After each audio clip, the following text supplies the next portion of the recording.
And for my Indian counterparts, it could be this. Does that answer your question? So I don't think it's ever too young to start that conversation with your children. The more balanced and understanding they have, the less fascination there's going to be. The more mysterious it is, the more they're going to want to go behind there and try the cigarette or try the Zol. Why? Because they said, don't do it. My first joint, my mother sat down with me. She rolled it for me and she said, smoke it. I was 14 years old. She said, if you're going to do this, you're going to do it with me watching you do it, not with your stupid friends who are not going to be able to handle it if something should go wrong.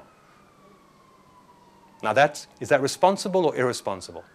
In my mind, that's very responsible. Did the same thing with cigarettes, the same thing with alcohol. You drink that bottle of vodka and finish it, clap it.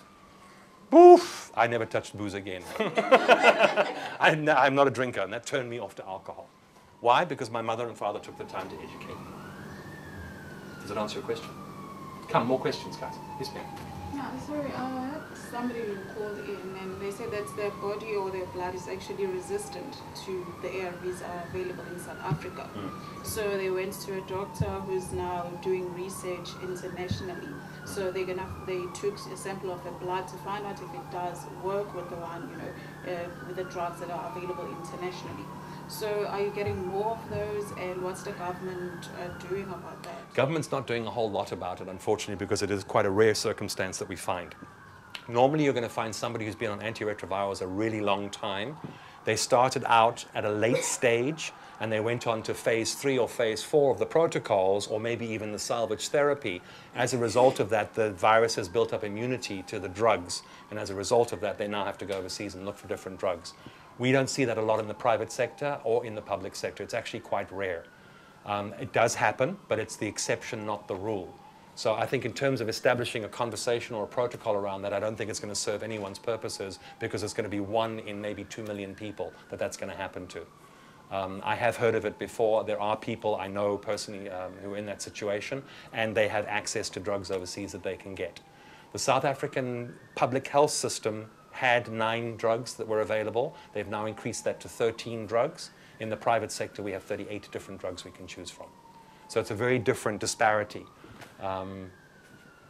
It's unfortunate, but it's exactly the way it is. I also look back 5 years ago, there was nothing in the public health sector. So the fact that we've got 13 today is an absolute miracle. We've come a really long way.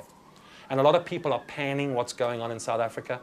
We have the largest antiretroviral rollout in history.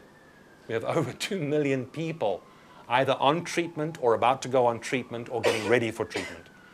That's huge. Do you have any idea the numbers and the logistics to coordinate something that vast? It's a massive, massive program. Yes, government could be doing more, but I also think we need to pause for a moment and acknowledge what government has done. And they've achieved amazing results. I'm looking at circumcision now and all the things that are going on around that. I'm looking at the rollout of antiretrovirals, nurse-initiated ARVs. I mean, that's unheard of anywhere else in the world. But we're doing it here in South Africa. So, I mean, hats off to us. We're doing a good job with the resources that we've got. Now, if we can just get rid of all those bloody corrupt politicians, we'll be great. Does that answer your question? Come, more questions, guys. Yes, ma'am. Can I just go over to you? I hope you don't mind. Not at all.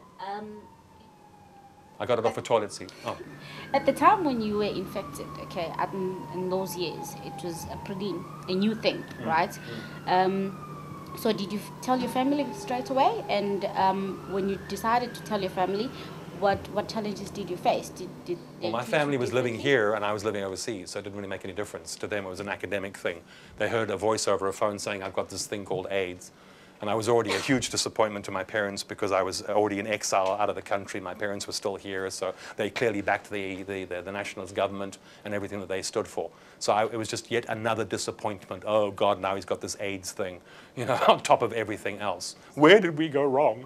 So did they treat you differently? Well, I mean, it was hard to say. I was living in exile, so they were here, and the conversations were telephonic conversations and letters. So there wasn't a close intimacy at all. What did happen in my circle of friends, because my diagnosis hit the newspapers, I was living in Las Vegas at the time, and it was the plague arrives in Las Vegas, and there was this whole thing around that. As a result of that, I lost my job, I got kicked out of my home, so there was a whole bunch of implications that happened in the States, but that didn't impact on my family. When I came back to South Africa, I was unbanned in '91. I came back the first time in '91. And my sister, for example, threw away the plates and the knives and the forks and everything that I used. She didn't know that I saw that, but I saw what she was doing. You know, I wasn't allowed to meet my nephew in case I passed the virus on to him. Now, my sister's a microbiologist and a medical technologist, so she's got a strong medical background. But there was so much fear and paranoia. I look back at it now and I think to myself, had I been in their position, I probably would have behaved exactly the same way. So I can't stand here and go, oh, you treated me badly and you were terrible to me and blah, blah, blah. Because the truth is, if the shoe was on the other foot, I would have done exactly the same thing. We knew nothing about the disease. We didn't know how you get it. We didn't know how it was transmitted. We knew nothing. All we knew was that people were getting it and they were dying. End of story. And it was a terminal diagnosis. You get it, you die. There's no way out. So I was just busy scrambling and trying to deal with that reality. I really didn't care what my family thought. I'd left home when I was 15 years old, so their opinion really didn't matter to me. It's only when I came back to South Africa in '95 full-time that I started to heal that relationship with my sister and with my mother and my father and all those kinds of things. And they realized that I wasn't a bad person because I had HIV. They were more embarrassed about the fact that I was talking about a sexually transmitted infection on TV to everyone. You know, oh, don't talk about it on TV. Like, I gotta talk about it. Does it answer your question? Yeah, and then again, I saw that when you came back to South Africa, your viral load peaked up very high. Was it because it was not tested before? Or the viral load had just been introduced. Literally, it had just been introduced. The viral load technology was only introduced in about the end of '93, beginning of '94. And they were testing it. I was part of the program in the States where they were testing it. And then the viral loads weren't introduced into South Africa until about '96 was the first time viral load testing was available in this country. So there was a fairly long period of time where I didn't have any viral load testing done. So that's what that gap is in the CD4 and viral load counts. You've done your homework. Well done. I'm impressed. Got a girl. another One more. Just one more. This one is just out of curiosity. Did you ever walk on water? Did I ever walk on water? Yeah. No. There's a photo that I saw on your thingy where you're doing yoga and you're standing on that. No, there was a flood in the Delta and there was a dock. And the dock was just that much underwater, so I thought I'd go and do my little impersonation. Good, you're really observant, yes. What I need to know is that why is this like this? You would find that somebody who has got HIV might infect a whole lot of people, and they say he's a carrier. A carrier. Is that possible? No. Before he even dies, but everybody that he Everyone who's HIV positive is a carrier. We all carry the virus. But then why wouldn't he die immediately? Because why didn't I die immediately? Why did I live for 30 years? Luck of the draw. You know, it's different from one person to the next. I was healthy when I got infected. I had access to good health care. I had access to good nutrition. So I was in a fairly healthy state when I initially got infected. Where I was not healthy was the amount of drugs and the partying and all the rest of it, because that compromises the immune system too. So due to my lifestyle, I enabled HIV to come into my world and infect me. But for many, many years, I was in a position where I didn't need antiretrovirals. So you could have seen me as a carrier. In fact, we were called long-term non-progressors. People who were long-term exposed to HIV and they were not progressing to AIDS. There was a whole group of us that were studied by the University of Los Angeles and San Francisco. So there's no such thing as a carrier. There are some people who can be exposed to HIV and never get infected. Oh, you're going to ask me about the Kenya prostitutes. Is there such thing as a blood type that is resistant to HIV? There's not a blood type, there's a heritage. And I don't think anybody in this room has it. All right. I'd mentioned two great plagues. The first plague of 500 to 700 AD, which was the bubonic plague, and then in 1300 to 1500 AD was the Black Death. During both of those pandemics, there were certain communities in the Nordic countries where even though the pandemic came in and wiped out villages and thousands of people, there were a handful of people, even though they were exposed, they never got sick. Both from the bubonic and from the Black Death in the same villages, and it's only that we've been able to trace back the history and the lineage of these people to identify who these people are. So what it boils down to is, those specific people who were exposed 700, 800 years ago to the bubonic plague and to the Black Death, which also attacked the CD4 cell, interestingly enough, same mechanism as HIV, what happened to them was their CD4 transmogrified or changed the way it looks. So it has less receptor cells on it. So if you look at their CD4 and you look at my CD4's got 4 different types of receptors. Their CD4 only has 1. Which means that when HIV comes along and tries to latch on to their CD4, it can't find a place to latch on. And if the virus can't find a place to latch on, it dies. It needs a host to survive. Does that make sense? So those people who have Nordic ancestry, both parents, going back 25, 30 generations, if both parents came from those villages, you can be exposed to HIV and never, ever, ever come down with HIV. You will come down with other diseases because that buggered up CD4 cell that has now changed itself leaves you susceptible for hepatitis C, which is equally as deadly and 70 times more contagious than HIV. You can get hepatitis off of a toilet seat. You can get it from a water fountain. You can get it drinking out of a glass. So it's much more communicable. If you have a parent, one, that came from that lineage, you can be exposed to HIV, you can be infected with HIV, but not get sick from HIV. So you become a long-term non-progressor or a carrier. But everybody with HIV who carries the virus is a carrier of HIV. So there's no such thing as the person who you're talking about. They simply had good luck, they had a strong body, and they were in a position. Why did the wife die before the husband? Everybody assumes that she was the one that brought it into the relationship. Not necessarily. He may have brought it in. She was just weaker, so she died quicker. Childbirth, periods every single month, all of those things compromise a woman's immune system. So the women are getting the rap. Oh, no, you brought this into the family. Why? Well, she died first. Obviously, she was sicker first. Nonsense. 9 times out of 10, it was the husband, and because he has access to different things than the wife, namely meats and things that the wife is not allowed to eat. Once again, we go back to the cultural things. If you look, let me give you some examples. Why is it that Zulu men are not circumcised? Who are the Zulu men here? Why are Zulu men not circumcised? Well, historically speaking, that's what I understand to be correct.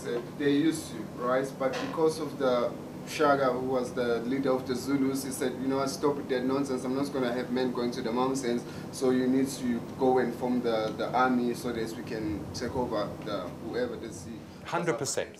So that's what's ahead. So now it's become a cultural thing. In my culture, we don't circumcise, but we never bothered to ask, why did we stop circumcision in the first place?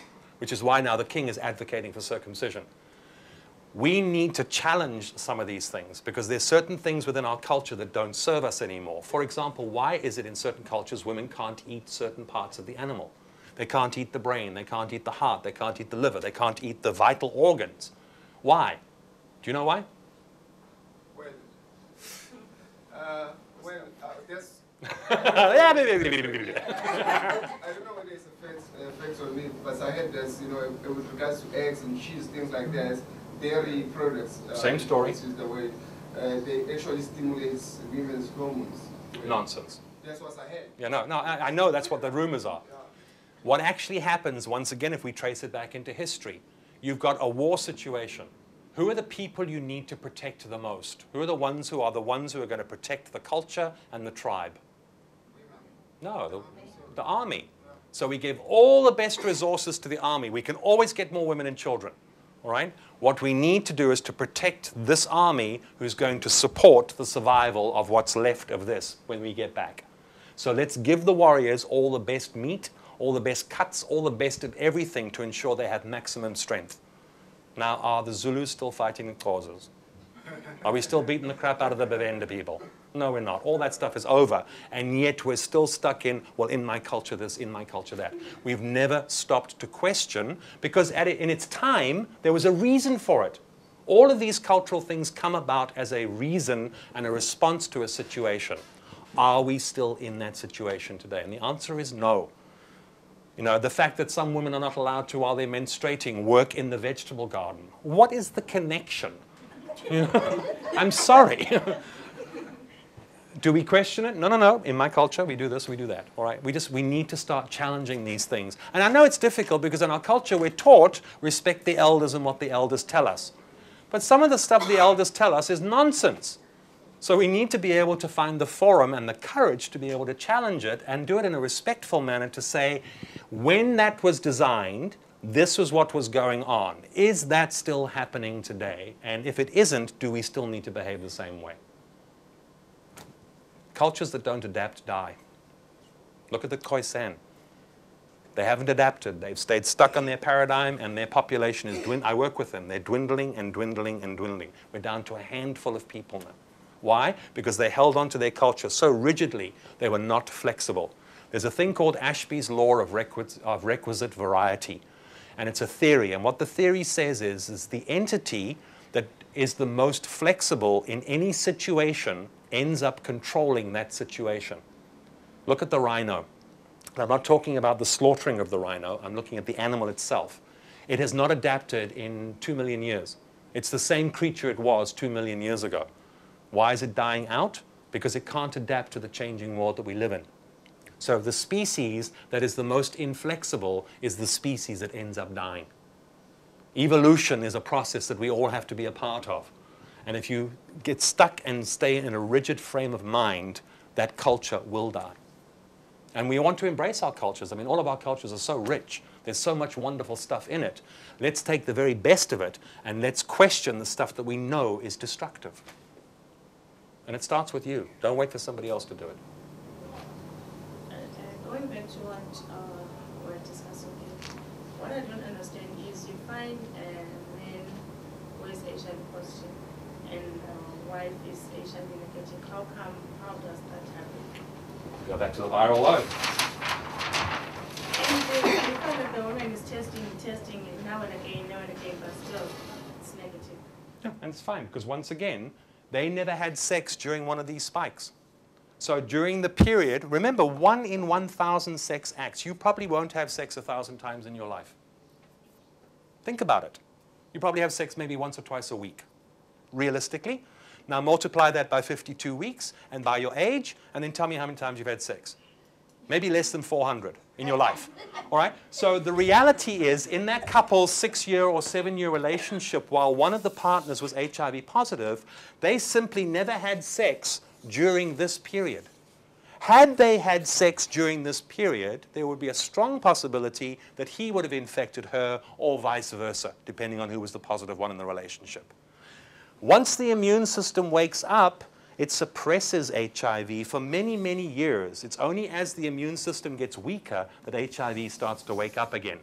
For the majority of a person's infection, 6 to 8 years, statistically speaking, as long as they have no secondary infections, their viral load will be undetectable, and their risk of transmission is 1 in 1,000 sexual acts.